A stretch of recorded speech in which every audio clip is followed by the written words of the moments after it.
আকাশবাণী খবর পড়ছি শুভমিতা মুখার্জি। প্রথমে বিশেষ খবর। প্রধানমন্ত্রী নরেন্দ্র মোদী আজ 3টি বন্দে ভারত এক্সপ্রেস ট্রেনের যাত্রার সূচনা করেছেন। বেঙ্গালুরুর কেএসআর রেল স্টেশন থেকে তিনি বেঙ্গালুরু বেলাগাভি, কাটরা অমৃতসর এবং নাগপুর পুনে এই বন্দে ভারতগুলির যাত্রা শুরুর সংকেত দেন। তিনি বেঙ্গালুরু মেট্রোর ইয়েলো লাইন পরিষেবারও উদ্বোধন করেন। ডিফেন্স স্টাফ প্রধান জেনারেল অনিল চৌহান আজ বলেন, অপারেশন সিন্দুর ভারতীয় সেনাবাহিনীর 3টি বিভাগের মধ্যে পরিচালনার সমন্বয় তৈরি করেছে। কেন্দ্রীয় ক্রীড়া ও যুব বিষয়ক মন্ত্রী মনসুখ মান্ডভিয়া বলেছেন, সানডেজ অন সাইকেল উদ্যোগের হাত ধরে প্রধানমন্ত্রীর ফিট ইন্ডিয়া কর্মসূচি বৃহৎ আন্দোলনে পরিণত হয়েছে। আজ বিশ্ব সিংহ দিবস। রাজকীয় এশীয় সিংহ সংরক্ষণে গুজরাট একটি মাইল ফলক হিসেবে চিহ্নিত হচ্ছে এবং পোরবন্দরের কাছে অবস্থিত বরোদা বন্যপ্রাণী অভয়ারণ্য পরিবেশ পুনরুদ্ধারে গুরুত্বপূর্ণ ভূমিকা পালন করছে। ওয়ার্ল্ড গেমসে ভারতের ঋষভ যাদব ব্যক্তিগত মিশ্র তীরন্দাজি বিভাগে ব্রোঞ্জ জিতে ইতিহাস সৃষ্টি করেছেন। আসছি বিস্তারিত খবরে। প্রধানমন্ত্রী নরেন্দ্র মোদী আজ 3টি বন্দে ভারত এক্সপ্রেস ট্রেনের যাত্রার সূচনা করেছেন। বেঙ্গালুরুর কেএসআর রেল স্টেশন থেকে তিনি এই বন্দে ভারতগুলির যাত্রা শুরুর সংকেত দেন। এই ট্রেনগুলি হল বেঙ্গালুরু থেকে বেলাগাভি, মাতা বৈষ্ণোদেবী, কাটরা থেকে অমৃতসর এবং নাগপুর থেকে পুনে। এরপর প্রধানমন্ত্রী বেঙ্গালুরু মেট্রোর ইয়েলো লাইন পরিষেবারও উদ্বোধন করেন। এই মেট্রো ইলেকট্রনিক সিটি থেকে বোমান্নাহাল্লির মধ্যে সংযোগ স্থাপন করবে। বিকেলের দিকে প্রধানমন্ত্রীর নাম্মা মেট্রোর 3য় পর্যায়ের কাজের শিলান্যাস করার কথা। এই প্রকল্পে থাকবে 2টি করিডোর। 44 কিলোমিটার দীর্ঘ এই প্রকল্পের জন্য খরচ ধার্য হয়েছে 15,610 কোটি টাকা। রেলমন্ত্রী অশ্বিনী বৈষ্ণব এর আগে সাংবাদিকদের জানান, কর্ণাটকের রেলের উন্নয়ন খাতে বরাদ্দ 9 গুণ বাড়িয়ে 54,000 কোটি টাকা করা হয়েছে। 61টি স্টেশন সম্পূর্ণ নতুন করে গড়ে তোলা হয়েছে।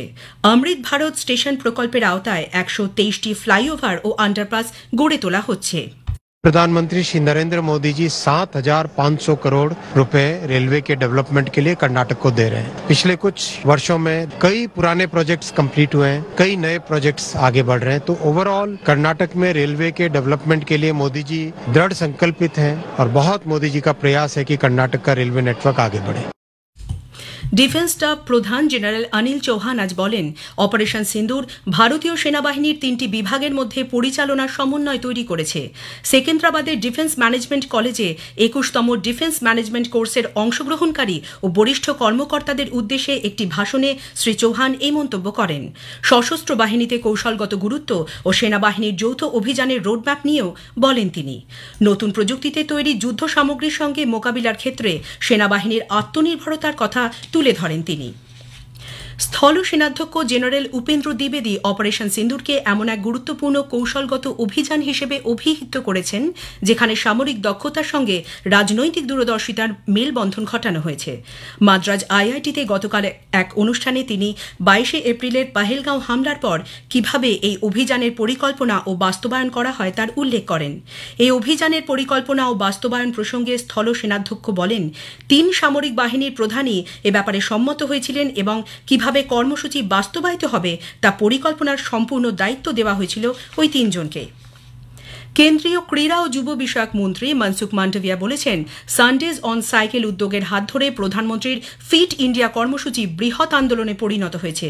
তিনি আজ রাজধানীতে আয়োজিত সানডেজ অন সাইকেল অনুষ্ঠানে অংশগ্রহণ করেন। मोदी जी की फिट इंडिया मूवमेंट आज देश में संडे ऑन साइकिल के रूप में एक बड़ी मूवमेंट बन चुकी है। आज सारे देश में 50,000 से अधिक गांव में पंचायत प्रतिनिधियों ने संडे ऑन साइकिलिंग करके देश को फिट इंडिया का संदेश दिया है और मोदी जी की फिट इंडिया मूवमेंट के साथ अपने गांव को जोड़ा है। জম্মু কাশ্মীরের কিস্তোয়ার জেলার ডাল এলাকায় আজ সকালে ভারতীয় সেনাবাহিনী জঙ্গিদের বিরুদ্ধে অভিযান চালিয়েছে। গোয়েন্দা সূত্রে পাওয়া খবরের ভিত্তিতে এই অভিযানে দুপক্ষের মধ্যে এখনও গুলি বিনিময় চলছে। হতাহতের কোনো খবর পাওয়া যায়নি। দিল্লির শিক্ষামন্ত্রী আশিস সুদ আজ রাজধানীতে ত্যাগরাজ স্টেডিয়ামে তিরঙ্গা দৌড়ের সূচনা করেছেন।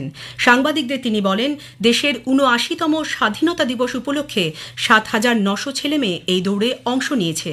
তাদের সবার হাতে ছিল তিরঙ্গা পতাকা। স্পটলাইটে এবারের বিষয় বর্তমান সময়ে ভারতের অর্থনীতি এবং বিশ্ব রাজনীতি। আজ শুনবেন দ্বিতীয় তথা শেষ পর্ব। অধ্যাপক অনিক চ্যাটার্জির সঙ্গে কথা বলেছেন কল্যাণ লাহা। আলোচনাটা শোনা যাবে আজ রাত 8:30টায় সঞ্চয়িতা প্রচার তরঙ্গ এবং আকাশবাণীর সংবাদ সোশ্যাল মিডিয়া প্ল্যাটফর্মে। প্রধানমন্ত্রী নরেন্দ্র মোদী আগামী 31শে আগস্ট আকাশবাণীতে মন কি বাত অনুষ্ঠানে তাঁর চিন্তাভাবনা দেশ বিদেশের মানুষের সঙ্গে ভাগ করে নেবেন। এটি হবে মন কি বাতের 125তম পর্ব। বেলা 11টা থেকে আকাশবাণী এবং দূরদর্শনের সবকটি চ্যানেল এবং আকাশবাণীর news on AIR website, mobile app, প্রধানমন্ত্রীর দপ্তর, তথ্য সম্প্রচার মন্ত্রকের ওয়েবসাইট ও ইউটিউব চ্যানেলেও মন কি বাত সম্প্রচারিত হবে। এ খবর শুনছেন আকাশবাণী থেকে। আজ বিশ্ব সিংহ দিবস। রাজকীয় এশীয় সিংহ সংরক্ষণে গুজরাট একটি মাইল ফলক হিসেবে চিহ্নিত হয়েছে। পোরবন্দরের কাছে অবস্থিত বরোদা বন্যপ্রাণী অভয়ারণ্য পরিবেশ পুনরুদ্ধারে গুরুত্বপূর্ণ ভূমিকা পালন করছে। 2025 সালের সিংহ শুমারিতে গুজরাটে 891টি সিংহের ঐতিহাসিক সংখ্যার রেকর্ড করা হয়েছে। গিরের বাইরেও সিংহের আবাসস্থল সম্প্রসারণের ক্ষেত্রে বরোদা উল্লেখযোগ্য ভূমিকা পালন করছে। বরোদা বন্যপ্রাণী অভয়ারণ্যে এখন রয়েছে 17টি সিংহ এবং 25টি চিতাবাঘ। বন বিভাগের রেডিও কলার এবং রিয়েল টাইম ট্র্যাকিং প্রযুক্তির ব্যবহার সিংহ সংরক্ষণকে আগের চেয়েও আরও কার্যকর করে তুলেছে। স্থানীয় পশুপালকদের অংশগ্রহণ সংরক্ষণকে প্রকৃত অর্থে অন্তর্ভুক্তিমূলক এবং নাগরিক কেন্দ্রিক করে তুলেছে। প্রধানমন্ত্রী নরেন্দ্র মোদী আগামীকাল নতুন দিল্লির বাবা খড়ক সিং মার্গে সাংসদদের জন্য 184টি নবনির্মিত টাইপ 7 বহুতল ফ্ল্যাটের উদ্বোধন করবেন। ওই আবাসনে তিনি একটি সিন্দুর গাছের চারা রোপণ করবেন, মত বিনিময় করবেন শ্রমজীবীদের সঙ্গেও। প্রধানমন্ত্রীর দপ্তর সূত্রে জানা গেছে, প্রতিটি আবাসিক ইউনিটে কার্পেট এরিয়া আনুমানিক 5000 বর্গফুট। এতে বসবাসের পাশাপাশি সরকারি কোনো কাজের জন্যও পর্যাপ্ত জায়গা থাকবে। অত্যাধুনিক নির্মাণ শৈলীতে তৈরি প্রতিটি ভবনই ভূকম্প নিরোধক বলেও জানা গেছে। ভারতের বিমানের জন্য আকাশপথ বন্ধ করে দেওয়ায় এপ্রিলের 24 তারিখ থেকে জুনের 30 তারিখ পর্যন্ত পাকিস্তান 127 কোটি টাকার ক্ষতির সম্মুখীন হয়েছে। পাকিস্তানের আকাশপথ এখনও পর্যন্ত ভারতীয় বিমানের জন্য বন্ধ। পাকিস্তানের জাতীয় সভার পক্ষ থেকে চলতি সপ্তাহে এই ক্ষতির খতিয়ান প্রকাশ করা হয়েছে। ভারতও তাদের আকাশপথ বন্ধ রেখেছে। গত 22 এপ্রিল পেহেলগাঁও সন্ত্রাসবাদী হামলায় 26 জন নাগরিকের মৃত্যুর পর দেশের সমস্ত রকম নিরাপত্তা জোরদার করতে এই ধরনের পদক্ষেপ গ্রহণ করেছে ভারত। সিকিমে মুখ্যমন্ত্রী প্রেম সিং তামাং আজ রংপুতে প্রথম আম্মা সম্মান দিবস উপলক্ষে নারী আদালতের উদ্বোধন করেন। নারী আদালত মহিলাদের দ্বারা পরিচালিত একটি ফোরাম। বিশেষ করে সিকিমের গ্রামীণ ও আধা শহর এলাকায় মেয়েদের ন্যায় বিচারের জন্য এই ধরনের আদালত তৈরির সিদ্ধান্ত নেওয়া হয়েছে। মহিলাদের সমস্যার জন্য যেন তথাকথিত আদালত ব্যবস্থার উপর পুরোপুরি নির্ভর না করতে হয়, তাই এই নারী আদালত বিশেষভাবে কাজ করবে। পরিবারের মধ্যে ছোট বিবাদ বিশেষ গুরুতর নয় এমন গার্হস্থ্য হিংসা মামলাও খতিয়ে দেখে স্থানীয়ভাবে সমাধান করবে এই আদালত। আবহাওয়া বিভাগ আইএমডি আজ দিল্লি এবং সংলগ্ন অঞ্চলে ভারী বৃষ্টিপাতের কমলা সতর্কতা জারি করেছে। আইএমডি সিনিয়র বিজ্ঞানী ডক্টর আর কে জেনামানি আকাশবাণী সংবাদকে জানিয়েছেন যে গত রাত থেকে প্রগতি ময়দানে 100 মিলিমিটারেরও বেশি বৃষ্টি হয়েছে। আগামী 2 থেকে 3 দিন উত্তর পশ্চিম ভারতে ভারী থেকে অতি ভারী বৃষ্টিপাত অব্যাহত থাকার সম্ভাবনা রয়েছে। এ মাসের 14 তারিখের পরে দেশের পূর্বাঞ্চলে বৃষ্টিপাতের পরিমাণ আরও বাড়তে পারে। ওয়ার্ল্ড গেমসে ভারতের ঋষভ যাদব ব্যক্তিগত মিশ্র তীরন্দাজি বিভাগে ব্রোঞ্জ জিতে ইতিহাস সৃষ্টি করেছেন। চীনের চেংড়ুতে গতকাল 22 বছর বয়সী ঋষভ পরাজিত করেছেন বহুবারের বিশ্বকাপ সোনা বিজয়ী তীরন্দাজ অভিষেক বার্মাকে। উচ্চমানে ব্রোঞ্জ পদক নির্ধারক এই ম্যাচের শুরু থেকেই নেতৃত্ব বজায় রেখেছিলেন তিনি। 9 বার পরপর পারফেক্ট 10 স্কোর করেছেন তিনি। অন্যদিকে মহিলাদের মিশ্র তীরন্দাজি বিভাগে কোয়ার্টার ফাইনাল থেকেই বিদায় নিয়েছেন পরনীত কাউর ও মধুরা ধামানগাঁওকর। গত 17 আগস্ট থেকে শুরু হয়েছে ওয়ার্ল্ড গেমস প্রতিযোগিতা। ভারতের 17 সদস্যের একটি দল অংশ নিয়েছে এই টুর্নামেন্টে। বিহারের রাজগীরে আয়োজিত অনূর্ধ্ব 20 এশীয় রাগবি চ্যাম্পিয়নশিপে মহিলাদের প্রথম সেমিফাইনালে ভারত আজ চীনের মুখোমুখি হবে। দ্বিতীয় সেমিফাইনালে উজবেকিস্তান মোকাবিলা করবে হংকংয়ের। এদিকে ভারতের পুরুষ দল আজ 5ম স্থান দখলের লড়াইয়ে কাজাকিস্তানের মোকাবিলা করবে। পুরুষদের প্রথম সেমিফাইনালে আজ শ্রীলঙ্কা চীনের এবং দ্বিতীয় সেমিফাইনালে মালয়েশিয়া হংকংয়ের বিরুদ্ধে খেলবে। শেষ করার আগে বিশেষ খবর আরও একবার। প্রধানমন্ত্রী নরেন্দ্র মোদী আজ 3টি বন্দে ভারত এক্সপ্রেস ট্রেনের যাত্রার সূচনা করেছেন। বেঙ্গালুরুর কেএসআর রেল স্টেশন থেকে তিনি বেঙ্গালুরু বেলাকাভি, কাটরা অমৃতসর এবং নাগপুর পুনে এই বন্দে ভারতগুলির যাত্রা শুরুর সংকেত দেন। তিনি বেঙ্গালুরু মেট্রোর ইয়েলো লাইন পরিষেবার উদ্বোধন করেন। ডিফেন্স স্টাফ প্রধান জেনারেল অনিল চৌহান আজ বলেন, অপারেশন সিন্দুর ভারতীয় সেনাবাহিনীর 3টি বিভাগের মধ্যে পরিচালনার সমন্বয় তৈরি করেছে। খবর শেষ হলো, এরপর শুনুন স্থানীয় সংবাদ। আকাশবাণী কলকাতা স্থানীয় সংবাদ পড়ছে ধৃতি সেন শর্মা। রাজ্যে প্রথম বাতানুকূল ইএমইউ লোকাল ট্রেনের আজ সূচনা হল। দুই কেন্দ্রীয় প্রতিমন্ত্রী ডক্টর সুকান্ত মজুমদার ও শান্তনু ঠাকুর পতাকা নাড়িয়ে শিয়ালদা থেকে রানাঘাট এই ট্রেনের যাত্রার আনুষ্ঠানিক সূচনা করেন। তাঁদের সঙ্গে ছিলেন সাংসদ জগন্নাথ সরকার, পূর্ব রেলের জেনারেল ম্যানেজার মিলিন্দ দেওস্কার ও শিয়ালদার ডিএরাম রাজীব সাক্সেনাও। আগামীকাল থেকে বাণিজ্যিকভাবে এই এসি ইএমইউ ট্রেন পরিষেবা শুরু হতে চলেছে। এই উপলক্ষে এক অনুষ্ঠানে কেন্দ্রীয় মন্ত্রী সুকান্ত মজুমদার বলেন, 2014-এ প্রধানমন্ত্রী নরেন্দ্র মোদী ক্ষমতায় আসার পর থেকে সারা দেশের সঙ্গে এ রাজ্যেও রেলের ব্যাপক উন্নয়ন হয়েছে। মাননীয় প্রধানমন্ত্রী নরেন্দ্র মোদীর নেতৃত্বে এবং মাননীয় রেলমন্ত্রী শ্রী অশ্বিনী বৈষ্ণবের ক্যাপ্টেনশিপে ভারতবর্ষের রেল একের পর এক মাইল স্তম্ভ, মাইল ফলক তাকে ছুতে ছুতে চলেছে। সে বন্দে ভারত এক্সপ্রেসের মধ্য দিয়ে হোক, যখন ইএমইউ চালু হয়েছিল কলকাতাতে তার 150 বছরের বেশি সময় আজকে এসি ইএমইউ চালু হওয়া আমাদের এই পশ্চিমবঙ্গের বুকে সেই ঘটনাই হোক। বিগত দিনে যে ধরনের গ্রোথ দেখেছি আমরা, গোটা দেশে 90% রেলপথ তার বৈদ্যুতিকরণ অর্থাৎ ইলেকট্রিফিকেশন কমপ্লিট হয়েছে। তিনি শিয়ালদা স্টেশনের নামকরণ শ্যামাপ্রসাদ মুখার্জির নামে করার জন্য মুখ্যমন্ত্রী মমতা ব্যানার্জির প্রতি আবেদন জানানোর পাশাপাশি জমি জটের জন্য এ রাজ্যের যেসব রেল প্রকল্প আটকে রয়েছে সে ব্যাপারেও মুখ্যমন্ত্রীর হস্তক্ষেপ দাবি করেন। সাংসদ ও বিজেপির রাজ্য সভাপতি শ্রমিক ভট্টাচার্য বিনা টিকিটে ট্রেনে চড়ার অভ্যেস ত্যাগ করে টিকিট কেটে ট্রেনে চড়ার জন্য রেলযাত্রীদের প্রতি অনুরোধ জানান। শিয়ালদা রানাঘাটের পর শিয়ালদা বনগাঁ শাখায় এসি ইএমইউ লোকাল চালু হওয়ার ইঙ্গিত দেন তিনি। আমার রেলমন্ত্রীর সঙ্গে কথা হয়েছে যে অতি দ্রুত সম্ভব কলকাতা বনগাঁর যাতে এই শীততাপ নিয়ন্ত্রিত আমাদের লোকাল ট্রেন চালু হয় সেটাকে সম্পূর্ণ করা। ধর্মতলা থেকে ইডেন গার্ডেন পর্যন্ত মেট্রো রেলকে বিস্তার করবার জন্য কয়েক মাস আগেই রেলওয়ে বোর্ড 10,000 কোটি টাকা বিনিয়োগের কথা বলেছেন।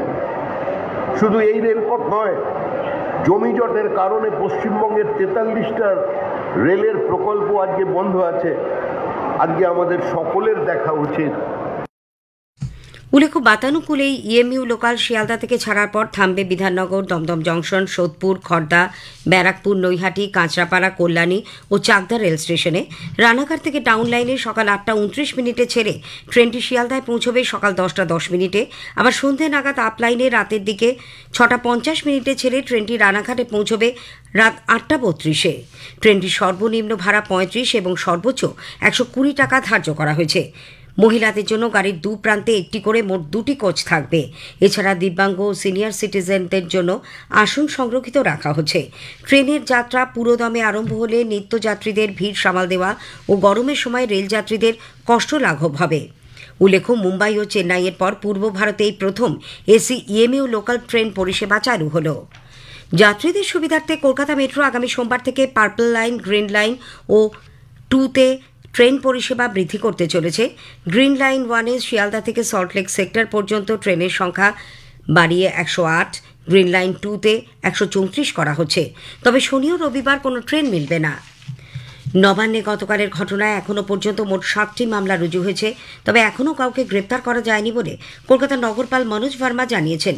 তিনি ওই ঘটনায় আহত 5 পুলিশ কর্মীর অন্যতম কনস্টেবল প্রশান্ত পোদ্দারকে দেখতে আজ সকালে এসএসকেএমের ট্রমা কেয়ার সেন্টারে যান। পরে সাংবাদিকদের প্রশ্নের উত্তরে পুলিশ কমিশনার জানান, সমস্ত ফুটেজ তারা খতিয়ে দেখছেন। কে বা কারা হাইকোর্টের নির্দেশ অমান্য করেছে তাও খতিয়ে দেখা হচ্ছে। ক্যামেরা সহ বিভিন্ন অ্যাঙ্গেলের ফুটেজ খতিয়ে দেখে দোষীদের চিহ্নিত করার চেষ্টা চলেছে। তিনি আরও বলেন, গতকাল যে ঘটনা ঘটেছে তা অভিপ্রেত নয় এবং অভয়ের মা যে অভিযোগ করেছে তাও অত্যন্ত গুরুত্ব দিয়ে পুলিশ দেখছে।